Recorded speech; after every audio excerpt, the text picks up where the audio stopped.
بسم اللہ الرحمن الرحیم، السلام علیکم۔ اچھی اردو کہانی پر ناول یار بدل نہ جانا دو ایک ساتھ پر مشتمل کہانی کی نمبر 1۔ شادی کے دوسرے مہینے ہی اماں نے یہ کہہ کر مکان ڈھونڈ لینے کا حکم جاری کر دیا کہ گھر چھوٹا ہے اور افراد زیادہ ہیں، پہلے ہی تیرے 2 بھائی اپنا بال بچہ لے کر یہاں رہ رہے ہیں، میں نے تیرے لیے اپنا کمرہ چھوڑا، 2 مہینے سے میں باہر برآمدے میں رہ رہی ہوں۔ اب کیونکہ سردیاں آ گئی ہیں، اب مجھ بری ذات سے باہر برآمدے میں دسمبر کی سردی جھیلی نہ جائے گی۔ وہ دونوں بیٹے تو بس اتنا ہی کماتے ہیں کہ گھر کی دال روٹی اور دوسرے ضروری اخراجات پورے ہوتے ہیں، مکان کا کرایہ نہیں دے سکتے۔ بس ایک تم ہی ہو جو اچھا کما لیتے ہو، کرائے کا مکان لے سکتے ہو، سو اب مکان دیکھو اور میرا کمرہ خالی کر دو۔ چاروں کے چار کرائے کے مکان میں شفٹ ہونا پڑا۔ ندا اس گھر میں آ کر بہت خوش دکھائی دینے لگی تھی۔ ایک چھوٹے سے کمرے سے نکل کر کوئی 5 مرلے کے مکان میں آ جائے جو سارے کا سارا اس کی ملکیت ہو تو اسے تو محل میں چلنے آنے کا صحیح گمان ہوگا نا۔ وہ ہر وقت اس گھر کو سجانے سنورنے میں لگی رہتی، وہ امید سے ہوئی تب بھی اپنے گھر کی طرف سے کوئی غفلت نہیں برتی تھی۔ ہاں، فرق یہ پڑا تھا کہ اب میں نے اسے گھر کی صفائی کے لیے کام والی رکھ دی تھی، پر وہ کام والی کے سر پر کھڑی ہو کر سارا کام کرواتی۔ اپنی حالت ایسی ہونے کے باوجود وہ میرے کسی کام سے، میری کسی ضرورت سے غافل نہیں تھی۔ حالت زیادہ نازک ہوئی تو میں نے گھر جلدی آنا شروع کر دیا۔ اب پوری کوشش ہوتی کہ میں اپنے کام خود کر لوں، اس سے زیادہ تکلیف نہ دی جائے۔ جلد اللہ پاک نے چاند سا بیٹا دے دیا۔ ہم سب بہن بھائیوں کے گھر قریب قریب ہی تھے۔ دوسری گلی میں بڑی آپا اور 2 گلیاں چھوڑ کر اماں کا گھر تھا۔ آپا مستقل تو ہمارے ہاں نہیں آ سکتی تھیں، ہاں کھانا بنا کر بھیج دیتی تھیں یا دوسرے تیسرے دن چکر لگا لیتی، بھتیجا دیکھ لیتی، بھابھی کا حال پوچھ لیتی۔ اماں صرف ایک بار پوتا دیکھنے آئیں، پھر اس کے بعد چکر نہیں لگا۔ وہ اتنی کمزور تھی کہ بچہ سنبھالنے میں ہماری کوئی مدد نہیں کر سکتی تھی۔ ندا کے ساتھ میں بھی گھن چکر بن گیا، گھر کے کام کاج، چھوٹے بچے کا ساتھ اس کے بے شمار کام، حنات ساری رات جاگتا تھا اور ہم دونوں نے باری لگا رکھی تھی، چند گھنٹے ندا جاگتی اور چند گھنٹے میں۔ آفس سے 15 دن کی چھٹی لے رکھی تھی، وہ ختم ہوئی تو اور بھی مشکل ہونے لگی۔ رات نیند پوری نہ ہونے کی وجہ سے آفس میں بھی سست رہتا، جیسے تیسے حنات 2 ماہ کا ہو گیا۔ ندا بھی اب سیٹ ہونے لگی تھی، گھر کے کام مکمل طور پر سنبھال لیا تھا، چھوٹے بچے کے ساتھ تھا، سو میں نے کام والی نہیں ہٹائی تھی۔ میں ٹھہرا سدا کا من موجی اور من چلا سا، کسی ایک کام کو ٹک کر نہیں کر پاتا تھا۔ 1 سال بعد تو میں نوکری بھی بدل لیا کرتا تھا۔ اب میں ٹھہرا شادی شدہ اور ایک بچے کا باپ، بیوی بدلنا ناممکن تھا اور نوکری بدلنے کا رسک بھی نہیں لیا جا سکتا تھا کہ یہ نوکری تھی ہی بہت اچھی، میرے گھر کے سارے خرچے بخوبی پورے ہو رہے تھے۔ سو اپنی انوکھی فطرت کی تسکین کے لیے میں نے دوسری شہر ٹرانسفر کی درخواست دے دی۔ دوست یار سمجھے کہ بیوی نے اکسایا، وہ سسرال کے قریب نہیں رہنا چاہتی ہوگی، پر جب انہیں معلوم پڑا کہ بیوی بچہ یہیں رہیں گے تو انہیں میری دماغی حالت پر شک ہونے لگا۔ شک ہوتا ہے تو ہوتا رہے، میری بلا سے۔ میرے زندہ رہنے کے لیے چینج بہت ضروری ہے، ویسے بھی میں گھر کے ماحول سے بھی اکتانے لگا تھا۔ یہاں مزید رہتا تو ہمارے جھگڑے شروع ہو جانے تھے اور یہ ندا کے ساتھ زیادہ زیادتی ہو جاتی۔ میری درخواست منظور کر لی گئی، میرا ٹرانسفر لاہور ہو گیا۔ لاہور سوچ کر ہی میری باچھیاں کھل جاتی۔ دل جھوم جھوم جاتا۔ وہاں کی رونقیں بھلے بھلے، ویسے تو 15 دن بعد جانا تھا، پر میں ابھی سے ہر رات لاہور ہوا کرتا تھا۔ خواب بھی کتنی پیاری چیز ہے۔ جانے سے ایک ہفتہ پہلے ندا کو بتایا، سنتے ہی بیچاری کی اوپر کی سانس اوپر اور نیچے کی نیچے رہ گئی۔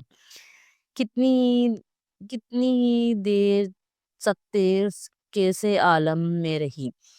جب سکتا ٹوٹا تو آنسوؤں کا نہ تھمنے والا سلسلہ شروع ہو گیا۔ دیکھو ندا، میں مجبور ہوں، اوپر سے آرڈر آیا ہے، باس کی حکم عدولی نہیں کر سکتا۔ یہ بہت قسم کے بندے ہوتے ہیں، جس نے اونٹوں کی فوری فارغ کر دیتے ہیں، بلکہ کبھی کبھی تو جسے فارغ کرنے کا من ہو اسے ایسے تنگ کرتے ہیں کہ وہ خود ہی چلا جائے۔ میں نے ساتھ میں افسران کو 2 4 موٹی موٹی گالیاں بھی دے ڈالیں، جتایا کہ دکھی صرف وہ نہیں میں بھی ہوں۔ بہت غصے میں ہوں، پر مجبور ہوں، کچھ کر نہیں سکتا۔ میں نے پہلے ہی سوچا کہ نوکری چھوڑ دوں، پھر تمہارا حنات کا خیال آ گیا، دوسری نوکری جانے کب ملے، مجھ تنہا کو تو گزارا ہو ہی جائے گا، پر میں تمہیں اور اپنے حنات کو کوئی محرومی نہیں دینا چاہتا۔ میں تم دونوں کو کسی چیز کے لیے ترستا نہیں دیکھ سکتا۔ میں نے ایکٹنگ کرنے کی بھرپور کوشش کی، آنکھیں بھی نم کر لی۔ میری آنکھوں میں آنسو دیکھ کر ندا اپنا رونا بھول گئی اور الٹا میری دلجوئی کرنے لگی۔ وہ اب اداس اداس رہنے لگی، لال لال آنکھیں اس بات کی چغلی کھانے لگی کہ تنہائی پاتے ہی وہ دل کا غبار نکالنے، آنکھوں کے راستے نکالنے لگی تھی۔ مجھے دکھ ہوتا اس کی حالت دیکھ کر، پر میں بھی مجبور تھا۔ دوستوں نے مجھ پہ شک کیا، ایک نے تو صاف لفظوں میں پوچھ لیا، یار کوئی دوسرا چکر تو نہیں، پاگل ہو گیا ہے؟ ندا کے ہوتے ہوئے کسی اور کے بارے میں سوچ بھی نہیں سکتا میں بدھ کا۔ صبح مجھے پہلی بس سے نکلنا تھا، رات ندا میری پیکنگ کر رہی تھی، ساتھ میں روئے چلی جا رہی تھی، میں خاموش تماشائی بنا بیٹھا تھا۔ اس کی دلجوئی کرنے اور سمجھانے کے لیے الفاظ ختم ہو چکے تھے۔ مجھے اس کے رونے سے بھی کوفت ہونے لگی تھی۔ میرا بس نہیں چل رہا تھا کہ میں چٹکی بجاؤں اور ماحول بدل جائے، میں یہاں سے بہت دور چلا جاؤں۔ خود کو ریلیکس کرنے کو میں حناد کے ساتھ کھیلنے لگ گیا، کھیلتے کھیلتے وہ بھی سو گیا۔ میں نے اپنا سامان پہ نظر ثانی کی، ضرورت کی ہر چیز موجود تھی۔ اٹیچی بند کر کے ایک طرف رکھا، پھر ندا کا ہاتھ پکڑ کر اسے بیڈ تک لے آیا، پیار سے بٹھایا اور خود اس کے قدموں میں بیٹھ گیا۔ تم ایسے روگی تو میں کیسے جا پاؤں گا، اور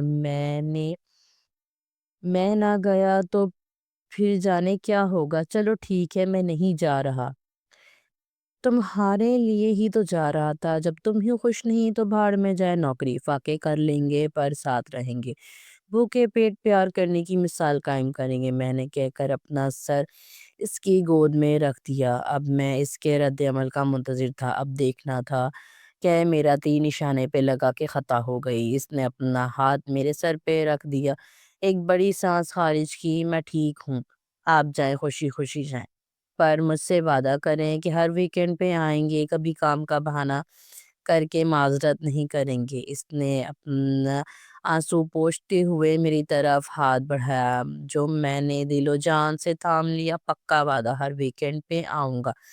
میں مسکرایا تو وہ بھی زبردستی مسکرا دی۔ میں لاہور چلا آیا، طبیعت ایک دم فریش ہو گئی۔ یہاں ایک بوائز ہاسٹل میں ایک کمرہ مل گیا، ماحول بدلا تو کام میں دل لگا،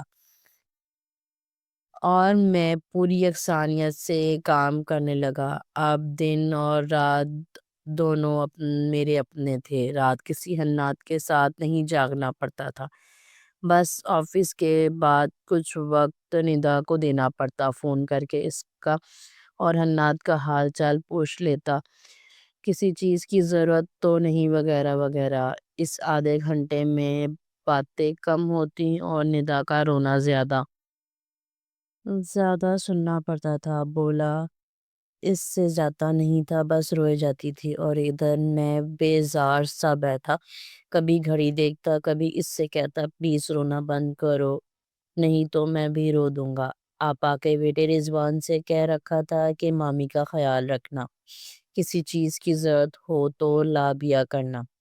پہلے ویکینڈ پہ گھر گیا تو وہاں تو جیسے عید کا سماں تھا، بیگم نے گھر سجا رکھا تھا، خود بھی جہیز کا کامدار سوٹ پہن کر سجی سوری ہوئی تھی، بس سب اچھا لگا۔ 2 دن اس کے ساتھ گزار کر واپس آ گیا، طبیعت اب ایک دم فریش رہنے لگی تھی۔ افسر بھی مجھ سے خوش ہوئے اور اسی خوشی میں مجھے ٹرانسپورٹ کا خرچ الگ سے ملنے لگا۔ میرے وارے نہارے ہو گئے۔ اگلے ویکینڈ پہ بیگم کے لیے ایک سوٹ تحفتاً لے گیا، بہت خوش ہوئی۔ اسی طرح 2 ماہ بیت گئے۔ آفس سے نکل کر اسے فون ملایا، پہلے بیل پہ ہی اٹھا لیا۔ ہیلو، اس کی بھری ہوئی آواز سنائی دی۔ کیا ہوا، رو کیوں رہی ہو؟ میں گھبرا گیا۔ آپ کی یاد آ رہی ہے؟ وہ سسکیوں کے درمیان کہا۔ یار توبہ ہے، کیا ہو گیا ہے؟ اب تو تمہیں عادی ہو جانا چاہیے، بیزار ہونے لگا ہوں میں اس روز روز کے رونے سے۔ میں فریش ہونے کے لیے تمہیں کال کرتا ہوں اور تم رو رو کے مجھے بیزار کر دیتی ہو، تھک گیا ہوں میں۔ بس کر دو، کہہ کر میں نے کال کاٹ دی۔ جاری ہے۔